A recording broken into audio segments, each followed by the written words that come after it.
One day my husband asked me, "Hey, how much money do we have in that ball?" I chuckled. Probably around $500,000 in total now. The next day when I got home, there was a signed divorce paper on the living room table, and both my husband and the vault were gone. My name is Helen. I'm a 58-year-old working housewife. I still work hard at my job. You see, my hobby is saving money. When I was a child, my mother opened a savings account for me.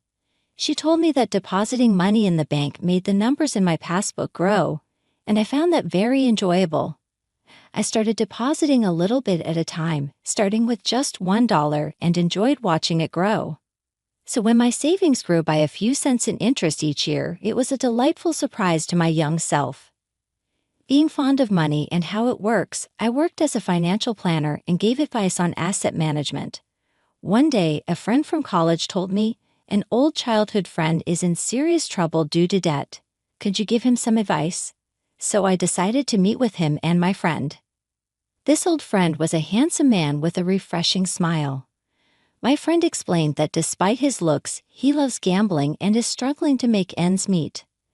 I thought you, Helen, might have some good advice. His name was Mark. As I listened to his story, Mark admitted he loved gambling just like his parents, and even worse, he had taken on his parents' debt. Of course, he seemed to be quite worried. I found his troubled expression rather endearing. Because my friend had asked, I gladly agreed to help him. Looking back now, perhaps I had a bit of a crush on him, but I never imagined that this would lead to a series of troublesome events. Anyway, I advised Mark to consolidate his debts and reduce his monthly payments so he can manage his life somehow. Not long after, Mark and I started dating. That friend of mine opposed it, saying, I wouldn't recommend being with him, but we went ahead and got married. I thought that getting married would help us face Mark's debt together. My income is pretty good for my age group, therefore most of Mark's income went towards his debt. I made sure he cuts ties with his parents to prevent the debt from increasing further, and I gave Mark a monthly allowance of $500. When Mark decided to cut ties, his mother yelled, "Ungrateful child. I wish I'd never given birth to you. It's only natural for a child to repay their parents' debts." His father also said, "Where's that thieving cat? I can't rest until I give her a piece of my mind.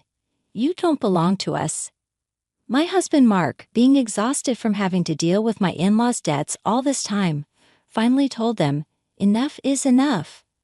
I'm not your ATM. I'm trying my best here," and came back to me. He finally felt relieved to be free from my in-laws who constantly brought up their debts. Soon after, we had a son. Our son Kevin is handsome, just like Mark. He's my pride and joy. Kevin seemed to pick up on his father's lack of discipline and indecisiveness. Just as our son had noticed, Mark's carefree character didn't change. Borrowing money from predatory lenders, dealing with loan sharks, tricking friends into lending him money to gamble it away. We went through a lot. But I managed to keep Mark in line as 23 years went by, and recently we finally got down Mark's debt to about $10,000. We're almost at full repayment. At that moment, Mark received a call from his parents. "Please help us. Your father has collapsed. We're at the hospital now. Can you come?" "What hospital? What's his condition? Is that okay?" "Your father suddenly collapsed, and we had to call an ambulance." "Mom, pull yourself together. What hospital are you at?" Mark left work early and came to the hospital. Then he messaged me, "Helen, Dad collapsed. I'm at the hospital now. I'm sorry. I broke our promise and went to see my parents. I'm really sorry." "What? Your dad collapsed? So how is he now?" "He had a minor stroke. His life isn't in danger, but he shouldn't overexert himself. Both my parents are feeling low. I want to stay with them for a while. Is that okay?" "Of course, honey. Go and comfort them. Should I come too?" "No, it's okay if you're busy with work, and they might treat you poorly again." I gave Mark a little extra money for hospital visits. They probably couldn't pay for the hospital fees. Since then, Mark seems to visit his parents often. Each time he took $200 to $300 from me. I guess my in-laws are struggling financially and are taking a little bit from Mark. It amounted to around $1,000 to $2,000 a month, but I let it slide for now. A year has passed since my father-in-law collapsed. Both my in-laws have aged, and I guess they wanted someone to lean on. My hobby, as always, is saving money. One day I took out my bankbook from the vault and grinned. Usually Mark, who wasn't interested in me, stared at me and asked, "Hey, how much money do we have in that bank account you always look at so happily?" "It's about $500,000 now," I answered casually. But the next morning I found divorce forms left in the living room, and both Mark and the safe were gone. As I was having breakfast, I couldn't help but smile. I knew Mark had been eyeing the money in the vault. Moreover, he had planned to take the entire vault. He's really not smart, but imagining him carrying the whole vault almost made me burst out laughing. We have a black cat named Luna. We've installed a pet camera to watch her. Luna's adorable antics are the healing moments of my day. There I was watching that camera during my lunch breaks. No matter when I look, my child is just adorable. One day as I switched on the camera, there they were in our living room on a weekday, my in-laws and my husband Mark, and they were having an unbelievable conversation. "Oh, you're living in such a nice house, Mark. Your good salary makes your mother so proud," they said, flattering my husband. "Indeed, I am proud," responded Mark's father. "You know, I make a pretty decent salary myself, but Helen takes all of it. So I only get an allowance of $500 a month." "Oh, are you a poor thing?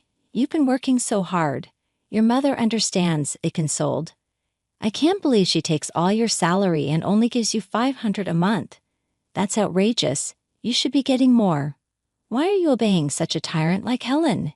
You could be living much better on your own," they continued. "You're our pride, Mark. You could have saved hundreds of thousands by now, but she's just exploiting you." "You poor thing," they said as my mother-in-law began to sob. "Yeah, I've been thinking the same thing." "You guys are right," Mark agreed. "What is he talking about? He seemed to have completely forgotten that I've been working hard to pay off his debt. I wonder what's going on inside their heads. Moreover, in the past, who was burdened with debt from his parents and had to give them cash every month, making it difficult for him to get by? You know, she has a bank book with tons of savings stashed away. It's not fair that I only get $500, Mark complained. The moment he said that, my in-laws' eyes lit up. They exchanged glances. "So how much is in the bank book?" They leaned in eagerly, awaiting his answer. Last I heard, I think it was around $400 or $500, Mark said. "Mark, isn't that money rightfully yours?" they asked. "It might not match the effort you put in, but isn't it money you should be receiving?" "Yeah, I guess you're right." "I'm starting to think the same thing," Mark conceded. Despite his good looks, Mark is indecisive and easily influenced by others. I used to find this indecisiveness endearing and devoted myself to him wholeheartedly. We managed to reduce his nearly $200,000 debt down to $10,000. Yet it looks like he's being manipulated by his parents again, and they're about to touch my precious savings. Seeing this scene was so pathetic. I was at my desk at work, tears streaming down my face as I held my phone. I've been putting aside my living expenses from Mark's income, mostly to pay off the debt. On top of that, I was providing him with an allowance of $500 out of my own pocket. Despite explaining this to Mark, it seems he's completely forgotten. What have these past 23 years been for? I felt so sad and pitiful. My heart aches as if I was drowning in my own tears. It's not like I felt like I was disappearing, on the verge of breaking, but I made sure to record the conversation and sent the data to my son. That day, I left work early due to sickness. I went to my usual bar and drank heavily, spilling out everything to the bartender. In such a state, the bartender comforted me gently. He casually said, "Why do you grieve such a person? You did nothing wrong. There's no need to live for them. Live for yourself." At that moment, all my intoxication and love for my husband faded. "Thank you, sir. Next time, we'll share a pleasant dream." I went back home after I said that to the bartender. Entering my study, I began to think, how would I steal the bank book inside that vault? I couldn't even begin to imagine, but I needed to devise a plan. I will show them how. They shouldn't underestimate me. I concentrated harder than usual. Gathering evidence was the first step. From then on, I frequently checked the pet camera every day. Then the ugly truths began to surface. My husband was bringing home a young woman during his supposed work hours. It seems like he was bringing her over about 3 times a week. I couldn't believe I had to witness my husband's infidelity when all I wanted was to watch our cat Luna. Luna also seemed to be scared and wouldn't show up. They ruined my precious relaxation time. No more than that, they betrayed me, which I can't forgive. One day, I'll punish them severely. One day, while I was working, I activated the pet camera. This time, it wasn't the woman my husband was having an affair with, but my in-laws were at our house again. "So is everything arranged to take that bank book from Helen?" they said with an unpleasant grin. "You're smart. You must have thought of something, right?" "Yeah, I thought about it. I'm thinking of taking the entire vault. It'll be easy." "Hey, that vault is quite heavy. Are you sure you can do it?" "I'll be fine. I'll load it on a cart. Help me out, Dad." "All right, I'll assist you anytime." The safe weighed about 120 pounds. As I suspected, my husband Mark was good-looking but not very smart. I pledged in my heart once again to drag these people down to the depths of hell. If we have that money from that bank book, we can go to the casino as a family. We can live as a family of 3 again. That's right. Let's live happily with the money from that bank book, right, Mark? Yeah, but I do feel a little bad about Helen. She was saving up so happily. Working about and money that she saved up here, that we take it. You can't be so weak. We're doing this for your happiness, remember, right? I'll be happy. Besides, you found a new wife, haven't you? Quickly divorce that woman. I have to divorce for her sake as well. I'll leave the divorce papers here then. That's right. We're waiting for the money from that bank book and the new wife, so I'm going to be divorced. Well, I guess that makes sense. I found myself strangely accepting. But just how down bad are these people for some money? I was sipping coffee at my office desk, recording the scene on my phone screen. I wasn't even upset or sad anymore, if they had such intention. I was going to show them all hell. I was fired up, and then the day finally came. "Hey, how much money is in that passbook on the vault?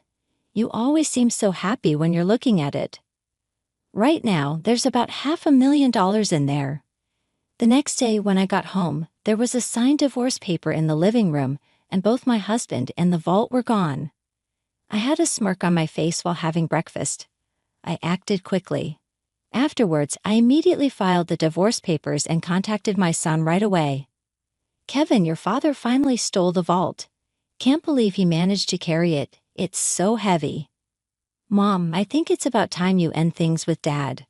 By the way, did he take everything in the vault too?" "Actually, I moved all the money to online banking. The passbook is essentially worthless now. The most valuable thing might have been the safe itself since it was so heavy. Oh, by the way, I've already filed the divorce papers.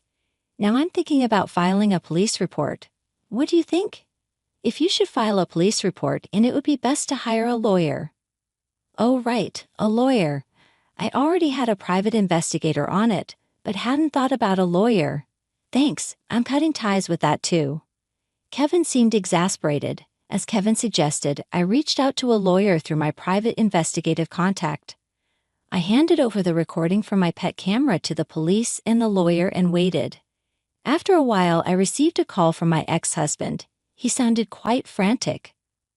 "What the hell? The passbook is empty. What happened to the $500,000? You tricked me. That was my money. Where is it? Tell me now, or I'm going back to the house and abandoning your cat Luna. You just committed theft, and now you're threatening me. From now on, communicate through my lawyer," I said and blocked his number. I reported the incident to the police and sent the recording to my lawyer. Oh, what a relief. This is what I wanted to do. Karma is a real pain. I got a call from the police shortly after. "We have caught the thief." However, the vault was damaged. It appears he forced it open. The things inside it were burned. My ex-husband and his parents learned that the passbook balance was 0, and apparently they set the things inside the vault on fire. Even though it was his first offense, my ex-husband spent a few days in police custody. His parents were released with a stern warning. My ex-husband broke into the house he used to live in after he was released. "Hey, open up. I've come back. I'm sorry. It was just a small prank. Let me in. Let's talk. You haven't filed the divorce papers yet, have we? We're still married, right? Don't make a scene in front of the house. This is no longer your house. I've already filed the divorce papers. We are strangers now. Leave now or I'll call the police. You jerk, this is my house. Open up, open up." I called the police when he started causing a scene. 10 minutes later, he was taken away by the police again. I then called my lawyer, explained what happened, and had him start the process of getting a restraining order. Afterwards, I asked my lawyer to sue for emotional distress due to infidelity. The lawyer said, "We might not get much money from his broke family, but none of that really matters. I'm definitely going to demand alimony."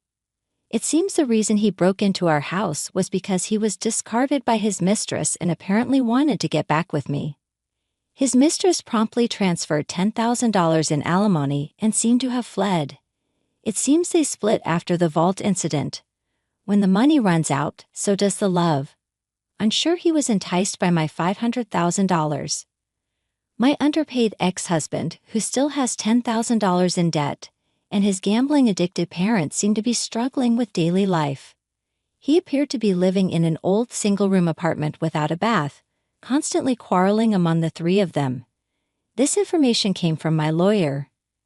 My ex-husband pleaded, "I can't afford to pay the alimony. Please reduce the amount." And my ex-husband, who got involved with the police, was on the verge of retirement but apparently got fired from his company. The elderly parents-in-law have managed to find jobs in cleaning and seem to be barely making ends meet.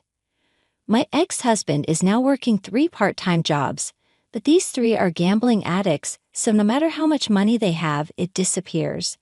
There's no helping them. I had my lawyer tell them, "No reduction, stay away from her. If you're really sorry, show it with money."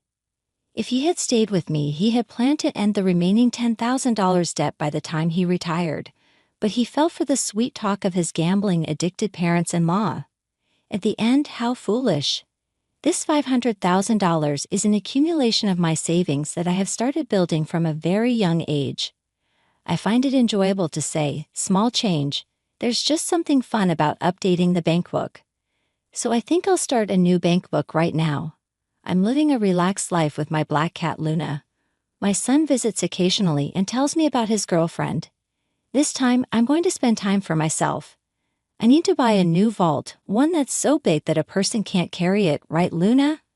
I am the happiest I've ever been.